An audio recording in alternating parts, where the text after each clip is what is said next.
gwahaniaeth gwirfoddoli.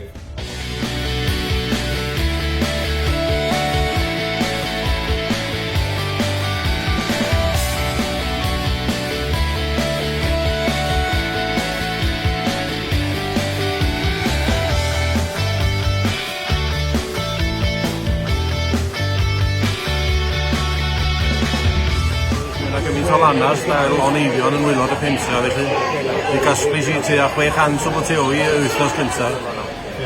Dysgu bobl sydd wedi iwsio defibrillator, cynnwch gyntaf, plant a... Sy'n waith pwysig wrth gwrs. Wel, os di pobl yn gwybod, yna gen yn rhyw fath o syniad, mae'n lot hawsach iddyn nhw efo nhw. O'n i'n sylweddoli bod yna gymaint oriau i fewn, a beth mor dda ydy o bod nhw'n gwneud. A sy'n licio diolch i bobl yma heddiw. Wedyn nes i'n gysylltiad wedyn efo Mantell Gwynedd. Ges i gyfweliad efo nhw a wedyn mi roedd nhw mewn gysylltiad efo elfennau gwych Neweld Elements a cychwyn o pob dim gychwyn o fanna.